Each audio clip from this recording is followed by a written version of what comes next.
Hello friends, welcome to way to commerce. आज हम discuss करने वाले हैं international business part 4 world trade organisation. आज के इस वीडियो में हमारा टॉपिक होगा concept, objectives, features and functions of world trade organisation. So आइए स्टार्ट करते हैं। Concept of WTO. डब्ल्यूटीओ के बारे में तो हम लोग बहुत पहले से पढ़ते आ रहे हैं, बचपन से पढ़ते आ रहे हैं, तो डब्ल्यूटीओ के बारे में हम सभी जानते हैं। इसका फुल फॉर्म होता है वर्ल्ड ट्रेड ऑर्गेनाइजेशन। इसकी इस्टेब्लिशमेंट हुई थी 1 जनवरी 1995 को। अब डब्ल्यूटीओ होता क्या है, इसके बारे में समझते हैं। International trade organisation deals with rules and regulations related to international trade between different countries. WTO का काम क्या होता है? ये एक इंटरनेशनल ट्रेड ऑर्गेनाइजेशन होती है जिसका काम होता है उन सभी रूल्स एंड रेगुलेशंस को फ्रेम करना, रूल्स एंड रेगुलेशंस के साथ डील करना। जो भी अलग अलग कंट्रीज आपस में मिलकर इंटरनेशनल ट्रेड करती हैं उनसे रिलेटेड होते हैं। इन शॉर्ट कहने का मतलब है कि डब्ल्यूटीओ को बनाया ही इसलिए गया कि जितने भी आपस में कंट्रीज हैं, एक डिफरेंट डिफरेंट कंट्रीज हैं जो भी इसके मेंबर्स हैं डब्ल्यूटीओ के, वो आपस में बहुत फ्रीली और बहुत आराम से ट्रेड कर सके। फ्री ट्रेड को प्रमोट करने के लिए डब्ल्यूटीओ को बनाया गया। और जितने भी इन इंटरनेशनल ट्रेड से रिलेटेड रूल्स एंड रेगुलेशंस होते हैं उनके साथ डब्ल्यूटीओ डील करती है। उन सभी रूल्स एंड रेगुलेशंस के ऊपर डब्ल्यूटीओ का कंट्रोल होता है।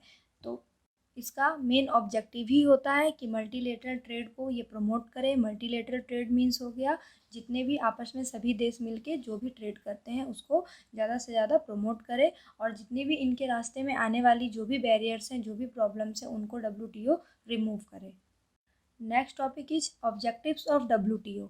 अब डब्ल्यूटीओ को बनाने के पीछे क्या उद्देश्य था, डब्ल्यूटीओ के ऑब्जेक्टिव्स क्या क्या हैं? Establish rules for international trade, promote multilateral trade, promote free trade, remove hurdles in way of trade, increase level of production, improve standard of living. ये हमारे कुछ डब्ल्यूटीओ के ऑब्जेक्टिव्स हैं। इनको हम अच्छे से एक्सप्लेन करके समझते हैं आगे। First is establish rules for international trade. सबसे पहला ऑब्जेक्टिव जो डब्ल्यूटीओ का होता है वो होता है इंटरनेशनल ट्रेड के लिए रूल्स एंड रेगुलेशंस बनाना। तो इसके अंदर इन्होंने क्या किया, डब्ल्यूटीओ के अंदर 3 डिफरेंट कैटेगरीज बनाई गई, 3 अलग अलग एग्रीमेंट बनाए गए जिसके अंडर ये गुड्स एंड सर्विसेज में डील करते हैं। एक था rules relating to international trade in goods, ये एक फर्स्ट कैटेगरी थी। सेकंड इन्होंने बनाया agreement on trade related aspects और इंटेलेक्चुअल प्रॉपर्टी राइट्स। और थर्ड इन्होंने बनाया general agreement on trade in services. तो डब्ल्यूटीओ ने इन 3 सेपरेट कैटेगरीज में डिवाइड किया वो रूल्स एंड रेगुलेशन जो इंटरनेशनल ट्रेड के लिए फॉलो किए जाते हैं। Next is promote multilateral trade. Multilateral trade का मतलब होता है कि बहुत सारे देशों के बीच में व्यापार होना। तो ट्रेड अमंग डिफरेंट नेशन, जितने भी आपस में सभी कंट्रियां मिलके जो ट्रेड करती हैं उसको कहते हैं मल्टीलेटरल ट्रेड। तो डब्ल्यूटीओ का एक मेन उद्देश्य ये भी था कि आपस में इन सभी कंट्रियों के ट्रेड को प्रमोट किया जाए। जिस भी गुड्स एंड सर्विसेज में ये कंट्रियां डील कर रही हैं उनको ज़्यादा से ज़्यादा प्रमोट करें, और इनके रास्ते में आने वाले जितने भी बैरियर्स आ रहे हैं उन सभी बैरियर्स को हटा के, टैरिफ बैरियर हो या नॉन टैरिफ बैरियर हो, इन सबको रिमूव करके मल्टीलेटरल ट्रेड को प्रमोट करना। Next is promote free trade. WTO का एक मेन ऑब्जेक्टिव ये भी था कि फ्री ट्रेड को प्रमोट करें। फ्री ट्रेड का मतलब होता है कि जितने भी नेशन आपस में डील कर रहे हैं उनमें टैरिफ बैरियर लगाया जाता था, नॉन टैरिफ बैरियर लगाया जाता था। जैसे कि टैरिफ बैरियर का मतलब हो गया इम्पोर्ट ड्यूटीज, वो हटा दिया गया। और नॉन टैरिफ बैरियर का मतलब हो गया कि इम्पोर्ट कोटा और इम्पोर्ट लाइसेंसिंग वगैरह लेने की ज़रूरत होती थी, तो उसको भी डब्ल्यूटीओ ने रिमूव कर दिया। तो इसको रिमूव, इन सब प्रॉब्लम्स को रिमूव कर देने के बाद जो कंट्रियाँ आपस में ट्रेड करती थी उनके लिए ट्रेड करना आसान हो गया। तो इस तरह से डब्ल्यूटीओ ने फ्री ट्रेड को प्रमोट भी किया और इनकरेज भी किया। Next is remove hurdles in way of trade. इसका मतलब है कि डब्ल्यूटीओ का मकसद होता है कि ट्रेड के रास्ते में आने वाले सभी बाधाओं को दूर करना, सभी प्रॉब्लम को रिमूव करना, और एक वर्ल्ड ट्रेड सिस्टम जो है उसको ओपन करना। कहने का मतलब है कि हर कंट्री दूसरे कंट्री के साथ इंटरनेशनली डील कर पाए, उसके रास्ते में कोई प्रॉब्लम ना आए। उन सभी हर्डल्स को डब्ल्यूटीओ रिमूव करती है और वर्ल्ड ट्रेड को ये एक अच्छे इंस्ट्रूमेंट की तरह यूज करती है इकोनॉमी में ग्रोथ लाने के लिए। जो भी कंट्रियां आपस में ट्रेड कर रही हैं उस ट्रेड को डब्ल्यूटीओ एक इफ़ेक्टिव इंस्ट्रूमेंट की तरह यूज करती है इकोनॉमी की ग्रोथ को बढ़ाने के लिए।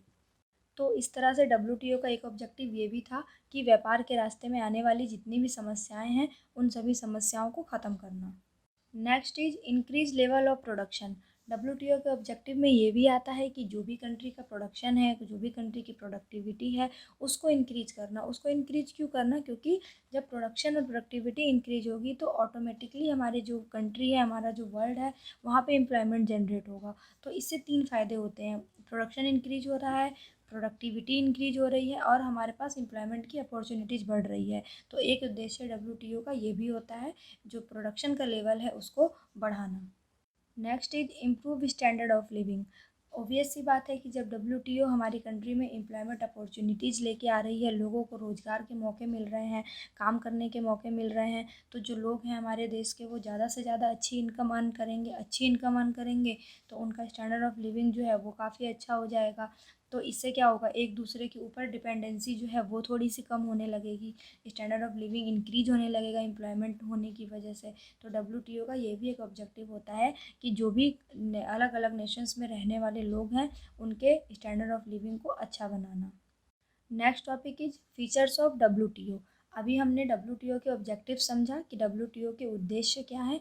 अब हम डब्ल्यूटीओ के फीचर्स समझ लेते हैं कि इसके कैरेक्टरिस्टिक्स क्या क्या हैं।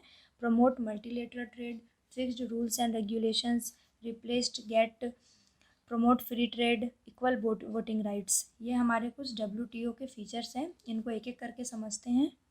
First is promote multilateral trade. अभी जैसा हमने इसके ऑब्जेक्टिव में पढ़ा था कि डब्ल्यूटीओ का एक फीचर ये भी है कि वो मल्टीलेटरल ट्रेड को बढ़ावा देती है। कहने का मतलब हुआ कि जितनी भी कंट्रीज आपस में मिलके ट्रेड कर रही हैं उनको वो इनकरेज करती है, प्रमोट करती है, उनके रास्ते में आने वाले जितने भी बैरियर्स हैं उनको रिमूव करके। तो डब्ल्यूटीओ का एक फीचर्स ये भी होता है कि वो मल्टीलेटरल ट्रेड को प्रमोट करती है। Next is fixed rules and regulations.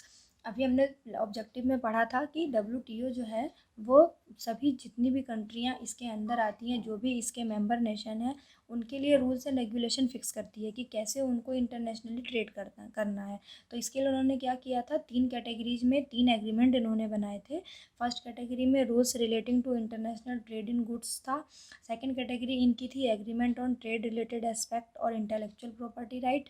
And third category इनकी थी general agreement on trade in services. तो इन 3 कैटेगरीज में डिवाइड करके गुड्स एंड सर्विसेज को इन्होंने रूल्स एंड रेगुलेशंस फिक्स किए।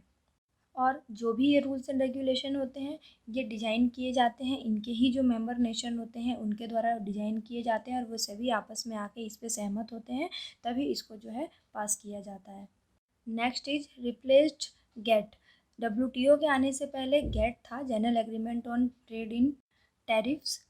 तो जो उरुग्वे राउंड हुआ था, हम लोग उरुग्वे राउंड जानते हैं, जो 8th राउंड था गेट का, उसमें क्या हुआ था कि जितने भी इनके मेंबर नेशन थे गेट के, उन सब ने उसको रिप्लेस करके एक नई ऑर्गेनाइजेशन को इस्टेब्लिश करने का डिसीजन लिया था। वो नई ऑर्गेनाइजेशन डब्ल्यूटीओ थी। तो गेट को रिप्लेस करके 1 जनवरी 1995 को डब्ल्यूटीओ को इस्टेब्लिशमेंट किया गया। तो डब्ल्यूटीओ का एक फ़ीचर ये भी है कि पहले जो गेट था उसको रिप्लेस करके 1 जनवरी 1995 को डब्ल्यूटीओ को इस्टेब्लिश किया गया। Next is promote free trade. WTO free trade को प्रमोट करती है। जितने भी आपके इंपोर्ट कोटा लगे हुए हैं, इंपोर्ट ड्यूटीज़ हैं, अगर कोई इंपोर्ट लाइसेंसिंग है, इस तरह के जो भी बैरियर्स हैं, टैरिफ बैरियर या नॉन टैरिफ बैरियर, डब्ल्यूटीओ ने सभी को रिमूव किया और सभी को रिमूव करके फ्री ट्रेड को प्रमोट किया। Next is equal voting rights. WTO का जो ऑर्गेनाइजेशनल सेटअप है वो काफ़ी बड़ा है। ऑब्वियस है कि जब ये इतनी बड़ी ऑर्गेनाइजेशन है जो इंटरनेशनल ट्रेड को कंट्रोल कर रही है, तो इसका ऑर्गेनाइजेशनल सेटअप जो होगा वो भी बहुत ही बड़ा होगा। इसमें काफ़ी सारे मेंबर काम करते हैं, पर डब्ल्यूटीओ में सभी मेंबर्स के इक्वल वोटिंग राइट होते हैं। मीन्स कि एक कंट्री का एक वोट माना जाता है, क्योंकि इसमें कंट्रीज आपस में डील करती हैं, इसीलिए एक कंट्री का एक वोट माना जाता है। यहाँ पर सभी कंट्रियों को इक्वल वोटिंग राइट्स प्राप्त हैं। Next topic is functions of WTO. अब हम ये समझेंगे कि डब्ल्यूटीओ काम क्या करता है, डब्ल्यूटीओ के फंक्शंस क्या क्या हैं। जैसे lays code of conduct, forum for member countries, settle trade disputes, building trade capacity, full utilisation of world resources. ये हमारे डब्ल्यूटीओ के कुछ फंक्शंस हैं, इनको और एक्सप्लेन करके अच्छे से समझ लेते हैं। First is lays code of conduct. Code of conduct बनाने का मतलब होता है कि रूल्स एंड रेगुलेशंस बनाना किसी काम को करने के लिए। तो डब्ल्यूटीओ का भी काम होता है रूल्स एंड रेगुलेशंस बनाना। जो भी इंटरनेशनल ट्रेड आपस में कंट्रियां करने जा रही हैं वो विदाउट रूल्स एंड रेगुलेशंस तो करेंगी नहीं। तो एक कोड ऑफ कंडक्ट डब्ल्यूटीओ बना देती है जिसको सभी को फॉलो करना होता है, और ये tariff and non tariff barrier की समस्या को भी ख़त्म करती है। डब्ल्यूटीओ ने इसको रिमूव कर दिया है और इंटरनेशनल ट्रेड को सभी कंट्रीज़ के लिए बहुत ईजी बना दिया है। Next is forum for member countries. WTO का काम क्या होता है? डब्ल्यूटीओ ने अलाउ किया मल्टीलेटरल ट्रेडिंग सिस्टम को। कहने का मतलब डिफरेंट कंट्रीज आपस में मिलके इंटरनेशनली ट्रेड कर सकती हैं। आपस में वो एक दूसरे के साथ ट्रेड नेगोशिएशन करते हैं। ट्रेड नेगोशिएशन का मतलब होता है कि आपस में सभी कंट्रियां मिलकर एक दूसरे के साथ ट्रेड के ऊपर बातचीत करती हैं। क्योंकि अगर ये ट्रेड नेगोशिएशन नहीं होगा, अब्सेंस होगा ट्रेड नेगोशिएशन, आपस में वो एक दूसरे से बात नहीं करेंगे, तो इसका नेगेटिव इफेक्ट जो है ग्रोथ के ऊपर जाएगा। क्योंकि आपस में जो भी समस्याएं आ रही हैं टैरिफ से रिलेटेड, नॉन टैरिफ से रिलेटेड, वो सॉल्व नहीं हो पाएंगी, इनका पता नहीं लग पाएगा। तो इसीलिए डब्ल्यूटीओ ने एक फोरम बनाया सभी मेंबर कंट्रीज़ के लिए, जहाँ पर आपस में वो एक जगह पर मिलती हैं और ट्रेड नेगोशिएशन करती हैं। ट्रेड नेगोशिएशन करने का बेनिफिट ये मिलता है कि मल्टीलेटरल ट्रेड को बढ़ावा मिलता है, मल्टीलेटरल ट्रेड जो है वो इनकरेज होता है। Next is settle trade disputes. WTO का ये भी काम होता है कि जो भी ट्रेड डिस्प्यूट्स की प्रॉब्लम आ रही है, आपस में अगर कोई ट्रेड डिस्प्यूट हो रहा है तो उसको रिजॉल्व करना। इसको रिजॉल्व करने के लिए डब्ल्यूटीओ कैसे काम करती है? डब्ल्यूटीओ ने एक जो है बॉडी बना रखी है, डिस्प्यूट सेटलमेंट बॉडी, डीएसबी जिसको शॉर्ट में हम जानते हैं। तो डिस्प्यूट सेटलमेंट बॉडी का काम ही होता है कि आपस में अगर किन्हीं कंट्रीज़ में या आपस में किसी नेशन में कोई दिक्कत आ रही है, कोई ट्रेड से रिलेटेड प्रॉब्लम आ रही है, तो ये बॉडी उसको सेटल करती है। यहाँ पर इंडिपेंडेंट एक्सपर्ट्स बिठाए जाते हैं जो सभी बातों को सुनते हैं, सभी चीज़ों को अच्छे से समझते हैं, और जो मेन प्रॉब्लम आ रही है उसको अच्छे से पता कर लेने के बाद अपना जजमेंट देते हैं। तो इसीलिए डब्ल्यूटीओ में ये भी फैसिलिटी है, ये भी फंक्शन है डब्ल्यूटीओ का कि अगर आपस में कंट्रीज़ के बीच में ट्रेड को लेकर कोई डिस्प्यूट हो रहा है तो उस डिस्प्यूट को ख़त्म करना। Next is building trade capacity. WTO का ये काम होता है, डब्ल्यूटीओ स्पेशल प्रोग्राम चला रही है। जो भी डेवलपिंग कंट्री हैं, जो भी विकास कर रही हैं, जिनको सपोर्ट की ज़रूरत है, जिनको मदद की ज़रूरत है, डब्ल्यूटीओ ने उनके लिए स्पेशल प्रोग्राम्स चलाया हुआ है कि वो उनकी जो ग्रोथ कैपेसिटी है उनको वो इनकरेज करती है। कैसे इनकरेज करती है?